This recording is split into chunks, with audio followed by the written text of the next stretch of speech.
Vande Mataram. Welcome to रहस्य academy. आज का हमारा टॉपिक है विज्ञान और चैप्टर का नाम है प्रकाश। और इस पे सामान्य जानकारी का जो लेक्चर वीडियो है वो इससे पहले आ चुका है। और आज प्रकाश सामान्य पे आधारित एनसीईआरटी, लुसेंट और विभिन्न अन्य महत्वपूर्ण पुस्तकों से तैयार किए गए विभिन्न प्रतियोगी परीक्षाओं में पूछे जाने वाले 25 अति महत्वपूर्ण प्रश्न। तो चलिए स्टार्ट करते हैं। आज का हमारा पहला प्रश्न है जो कि स्क्रीन पर आ चुका है कि प्रकाश क्या है। तो इसमें ऑप्शन दिए गए हैं। नंबर ए द्रव्य, नंबर बी ऊर्जा, नंबर सी दोनों, नंबर डी दोनों में से कोई नहीं। तो इसका सही ऑप्शन हो जाएगा, सही आंसर है इसका कि प्रकाश एक प्रकार की ऊर्जा है, ना कि द्रव्य। चलिए दूसरा क्वेश्चन देख लेते हैं। दूसरा क्वेश्चन है कि प्रकाश किन तरंगों के रूप में संचरण करता है। 4 ऑप्शन दिए गए हैं। ए यांत्रिक तरंगे, 2 अयांत्रिक तरंगे, बी अयांत्रिक तरंगे, सी चुंबकीय तरंगे और डी विद्युत चुंबकीय तरंगे। तो इसका सही आंसर हो जाएगा कि डी विद्युत चुंबकीय तरंगे। प्रकाश विद्युत चुंबकीय तरंगों के रूप में संचरण करता है। तीसरा क्वेश्चन है प्रकाश तरंगों की प्रकृति क्या है। इसके ऑप्शंस दिए गए हैं। अनुदैर्ध्य, नंबर बी अनुप्रस्थ, नंबर सी दोनों, नंबर डी दोनों में से कोई नहीं। तो इसका आंसर हो जाएगा बी अनुप्रस्थ। याद करिए, मैंने आपको याद कराया था यहाँ प्रकाश में प्र और अनुप्रस्थ का प्र दोनों मिला के मैच कर दीजिए और ये क्या हो जाएगा, अनुप्रस्थ तरंग। एक क्वेश्चन और पूछा जाता है कि ध्वनि किस प्रकार की तरंग है। देखिए, ध्वनि में आधा धा पहले आता है और इसी तरीके से जब आप अनुदैर्ध्य लिखते हैं तो अनुदैर्ध्य में भी आधा धा आता है। तो जो ध्वनि तरंगे हैं वो अनुदैर्ध्य हैं और जो प्रकाश तरंगे हैं वो अनुप्रस्थ तरंगे हैं। तो आशा करते हैं कि आज के बाद प्रकाश और ध्वनि तरंगों के प्रकृति में कोई भी कन्फ्यूजन नहीं होगा और आप ऐसे को रिलेट करके इसको याद कर पाएंगे। चलिए अगला क्वेश्चन देख लेते हैं। निम्नलिखित में से किस में प्रकाश की चाल अधिकतम होगी। तो याद रखिए, ऑप्शन दिए गए हैं। ए लोहा, बी पानी, सी निर्वात, डी कांच। कोई माध्यम जितना ज़्यादा विरल होगा प्रकाश की चाल उस माध्यम में उतनी ही ज़्यादा अधिक होगी। तो इसका सही ऑप्शन हो जाएगा, सही आंसर हो जाएगा सी, जो कि है निर्वात। तो आगे चलते हैं। अगला क्वेश्चन है निर्वात में प्रकाश की चाल कितनी होती है। तो ए है 3 लाख किलोमीटर पर सेकंड, बी है 3.0 इंटू 10⁻⁸ मीटर पर सेकंड, सी है दोनों और डी है 0.3 इंटू 10⁸ मीटर पर सेकंड। तो 3 लाख किलोमीटर पर सेकंड को ही 3.0 इंटू 10⁸ मीटर पर सेकंड लिखा जाता है, यानी इसके दोनों ही सही हैं। तो इसका सही आंसर हो जाएगा ऑप्शन नंबर सी, दोनों। चलिए अगला क्वेश्चन देखते हैं। क्वेश्चन नंबर 6, दृश्य प्रकाश की तरंगदैर्ध्य कितनी होती है। तो दृश्य प्रकाश की तरंगदैर्ध्य के लिए 4 ऑप्शन दिए गए हैं। 3900 से 7800 एंगस्ट्रॉम, 7800 एंगस्ट्रॉम से ऊपर, 3900 से नीचे और उपरोक्त सभी। तो इसका जो सही आंसर है वो हो जाएगा ए 3900 एंगस्ट्रॉम से 7800 एंगस्ट्रॉम। चलिए अगला क्वेश्चन देख लेते हैं। अगला है प्रकाश के वेग की गणना सर्वप्रथम किसने की थी। तो आपको याद रखना पड़ेगा, 4 ऑप्शन दिए गए हैं। Newton, number B Roemer, number C है हाइगेंस और नंबर डी है प्लांक। तो इसका जो सही आंसर हो जाएगा वो हो जाएगा बी रोमर। तो प्रकाश के वेग की गणना सर्वप्रथम किसने की, तो की रोमर ने। चलिए आगे चलते हैं। Question number 8। इस वीडियो में कुल मिलाकर के 25 क्वेश्चंस हैं जो कि सिलेक्टेड क्वेश्चंस हैं और जो ज़्यादातर एग्जाम्स में पूछे जाते हैं, पूछे जाने की संभावना है। तो 8वां क्वेश्चन है प्रकाश का तरंग तथा कणिका दोनों प्रकार से व्यवहार क्या कहलाता है।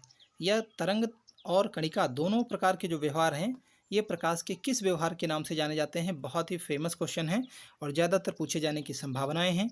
ऑप्शन में दिया है ए द्वैतीय व्यवहार, बी कृष्णिका व्यवहार, सी व्यतिकरण, नंबर डी विवर्तन।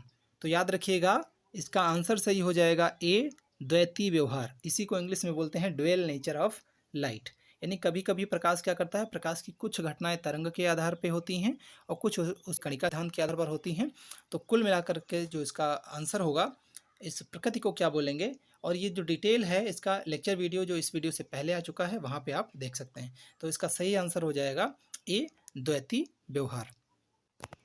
चलिए आगे देख लेते हैं। क्वेश्चन नंबर 9, फोटान सिद्धांत का प्रतिपादन किया। फोटान मतलब ऊर्जा के जो छोटे छोटे पैकेट होते हैं, बंडल होते हैं, उनको हम लोग बोलते हैं फोटान। और इस सिद्धांत का प्रतिपादन करने वाले वैज्ञानिक हैं नंबर ए इसमें दिया गया है ऑप्शन में Newton, number B Roemer, number C Planck, number D Einstein. तो इसका जो सही वाला आंसर है वो है नंबर सी प्लांक। तो इसका सही आंसर प्लांक हो जाएगा। चलिए आगे देख लेते हैं। यहाँ पे दिया गया है ऊर्जा के छोटे छोटे कणों के बंडल क्या कहलाते हैं। तो इससे जस्ट पहले अभी मैंने बताया हुआ है। और इसके ऑप्शंस भी दिए गए हैं, नंबर 1 क्वांटा, नंबर बी तरंगिका, नंबर सी कणिका, नंबर डी उपरोक्त में से कोई नहीं। तो इसका जो सही वाला आंसर हो जाएगा वो हो जाएगा ए, क्वांटा। क्वांटा को ही फोटान भी कहते हैं, ये याद यहाँ पे आपको रखना चाहिए। क्वांटा या फोटान एक ही बात है, कुछ समय के लिए ऐसे याद रखें। जो डिफरेंस है उसको आपको आगे देखने को मिलेगा। चलिए क्वेश्चन नंबर 11, एक मिनट, हाँ ये जूम इन हो रहा है। क्वेश्चन नंबर 11, सूर्य का प्रकाश पृथ्वी तक आने में कितना समय लगता है। ऑप्शंस दिए गए हैं, A 16 minute 8 second, B 8 minute 16.6 second, C है 6 मिनट 18 सेकंड, डी है 18 मिनट और 18 सेकंड। तो इसका सही आंसर जो है वो बी हो जाएगा। 8 मिनट और 16.6 सेकंड का समय लगता है सूर्य के प्रकाश को पृथ्वी तक पहुंचने में। हालांकि कहीं कहीं किसी बुक में 8 मिनट और 19 सेकंड भी इसको दिखाया गया है, 19 सेकंड। तो 19 सेकंड्स नहीं याद रखना है, आपको क्या करना है 16.6, ये ज़्यादातर बुक्स के राइटर्स जो है लिख रहे हैं, इसलिए ये आंसर आपको याद रखना है। चलिए आगे की ओर चलते हैं। क्वेश्चन नंबर 12 है, प्रिज्म से गुजरने पर प्रकाश के वर्ण विक्षेपण की घटना का सर्वप्रथम अवलोकन किसने किया था। इसके ऑप्शंस दिए गए हैं, number A Roemer, number B Newton, number C Einstein, number D Planck. तो इसका सही वाला जो आंसर है वो हो जाएगा नंबर बी, न्यूटन। तो न्यूटन याद रखेंगे। प्रिज्म से वर्ण विक्षेपण की घटना, सारे वीडियोस आपको डिटेल में और आगे मिलने वाले हैं एक एक करके, जितने भी प्रकाश की घटनाएं होती हैं। अगला क्वेश्चन है क्वेश्चन नंबर 13, क्वांटम सिद्धांत का प्रतिपादन किसने किया। अभी फोटान सिद्धांत का प्रतिपादन किसने किया इस नाम से क्वेश्चन था, और अब आ गया क्वांटम सिद्धांत का प्रतिपादन किसने किया। तो आंसर भी सेम रहेगा। इसका फर्स्ट ऑप्शन है न्यूटन, नंबर बी है मैक्स प्लैंक, सी है यंग और डी है उपरोक्त में से कोई नहीं। तो इसका सही वाला आंसर हो जाएगा ऑप्शन नंबर बी, जो कि है मैक्स प्लैंक। तो चलिए क्वेश्चन नंबर 13 की ओर मूव करते हैं। और 13 ये 13 था। क्वेश्चन नंबर 14 है, प्रकाश तरंगों की आवृत्ति की कोटि क्या होती है। ये आपको याद रखना है। और प्रकाश तरंगों का मतलब है कि जो तरंगे होती हैं, जितने भी तरंगे हों, चाहे अनुप्रस्थ हों, अनुदैर्ध्य हों, श्रव्य हों, अपश्रव्य हों, पराश्रव्य हों, उनमें हर किसी की अपनी अपनी आवृत्ति होती है। तो प्रकाश तरंगों की भी आवृत्ति होती है। तो इसमें 4 ऑप्शन दिए गए हैं कि उनकी क्या कोटि होती है, किस रेंज में आती हैं। तो नंबर ए है 10 की घात 10 हर्ट्ज़, 10 की घात 15 हर्ट्ज़, 10 की घात 6 हर्ट्ज़, 10 की घात 3 हर्ट्ज़। तो आपको याद रखना है, इसका सही वाला जो आंसर है वो है ऑप्शन नंबर बी, जो कि है 10⁻15 हर्ट्ज़। ठीक है, तो इसका सही ऑप्शन आप लोग को याद रखना है। और इसके बाद हम लोग चलेंगे क्वेश्चन नंबर 15 की तरफ। ये आ गया, प्रकाश की द्वितीय प्रकृति का प्रतिपादन सर्वप्रथम किसने किया। तो द्वितीय प्रकृति का प्रतिपादन करने वाले वैज्ञानिक का नाम बताना है। और इसके ऑप्शंस दिए गए हैं, ए हाइगेंस, बी न्यूटन, सी दोनों, डी दोनों में से कोई नहीं। तो जो सही वाला आंसर हो जाएगा वो हो जाएगा ए हाइगेंस। हाइगेंस ने dual nature of the light ये कंसेप्ट दिया था। तो आपको याद रखना है हाइगेंस। क्वेश्चन नंबर 16 की मूव करते हैं। तो क्वेश्चन नंबर 16 हमारा है, प्रिज्म से गुजरने पर प्रकाश का अपने अवयवी रंगों में विभक्त होने की घटना क्या कहलाती है। तो प्रिज्म से गुजरेंगे, अलग अलग हो जाएंगे, यानी इसको हम लोग देंगे और अलग अलग होंगे रंगों में। तो इसको हम लोग बोलते हैं, पहले ऑप्शन देख लेते हैं। ए है अपवर्तन, बी परावर्तन, सी विक्षेपण और डी है प्रकीर्णन। तो इसका जो सही वाला आंसर हो जाएगा वो हो जाएगा ऑप्शन नंबर सी, जो कि है विक्षेपण। इस घटना को वर्ण विक्षेपण के नाम से जाना जाता है, क्योंकि श्वेत प्रकाश जो होता है वो अवयवी रंगों में विभक्त हो जाता है और सिर्फ 7 रंग ऐसे होते हैं जो हम देख पाते हैं, जो कि होते हैं विबग्योर के क्रम में, नीचे से ऊपर की ओर, VIBGYOR। हालांकि डिटेल में आगे चैप्टर आएगा तो वहाँ पे हम लोग पढ़ेंगे। मतलब वी का मतलब है violet, indigo, blue, green, yellow, orange और रेड, ये आप लोग याद रखेंगे। तो चलिए अब अगले क्वेश्चन की ओर चलते हैं। अगला हमारा क्वेश्चन है क्वेश्चन नंबर 17। एक पारदर्शी माध्यम से दूसरे पारदर्शी माध्यम में जाने पर प्रकाश किरणों का अपने मार्ग से विचलित हो जाना क्या कहलाता है? तो अपने मार्ग से विचलित हो जाने की जो घटना होती है वो नंबर ए ऑप्शन दिया है परावर्तन, नंबर बी प्रकीर्णन, नंबर सी अपवर्तन और नंबर डी है विवर्तन। तो इस घटना को हम लोग बोलते हैं, प्रकाश जब एक माध्यम से दूसरे माध्यम में जा करके कहीं से मुड़ जाएगा तो उसको हम लोग बोलते हैं प्रकाश का अपवर्तन। तो इसका ऑप्शन सही हो जाएगा सी, प्रकाश का अपवर्तन। तो आगे चलते हैं क्वेश्चन नंबर 17। प्रकाश स्रोत के चारों तरफ फैल जाने की घटना, यानी प्रकाश का फैलना, ये किस घटना का प्रतीक है? तो नंबर ए ऑप्शन दिया गया है प्रकीर्णन, नंबर बी अपवर्तन, नंबर सी व्यतिकरण और नंबर डी है विवर्तन। तो प्रकाश का फैलने की जो घटना होती है वो कहलाती है प्रकाश का प्रकीर्णन। तो इसका ऑप्शन ए सही हो जाएगा, प्रकाश का प्रकीर्णन। तो ये भी याद रखना है। क्वेश्चन नंबर 18 की ओर चलेंगे। हाँ, ये थोड़ा सा नया क्वेश्चन है और इसको आप कायदे से याद रखिएगा। वायु तथा जल में प्रकाश की चाल की गणना किसने की? ऑप्शन है A Newton, B Roemer, C Foucault, D Maxwell. ये वैज्ञानिकों के नाम हैं। तो इसका सही जो आंसर हो जाएगा वो हो जाएगा सी फोको। फोको ने वायु में तथा जल में प्रकाश की चाल की गणना करी थी।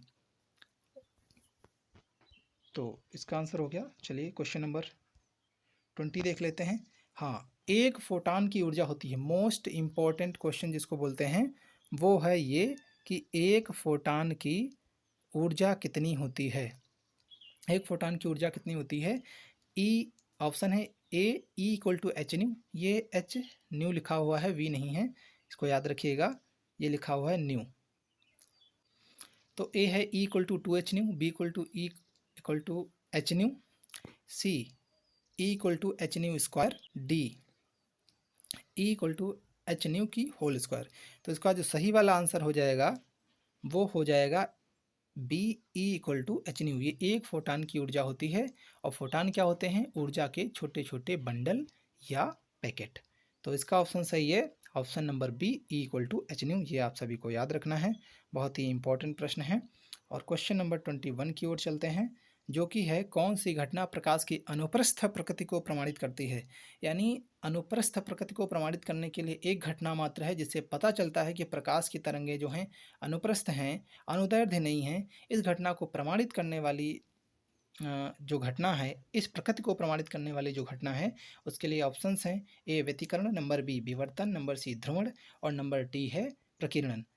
तो इसका जो सही वाला आंसर हो जाएगा वो हो जाएगा नंबर सी ध्रुवण। ध्रुवण की घटना से हमें पता चलता है। ध्रुवण के बारे में मैं पिछले वाली लेक्चर वीडियो में बता चुका हूँ कि इस किसको कहते हैं प्रकाश का ध्रुवण।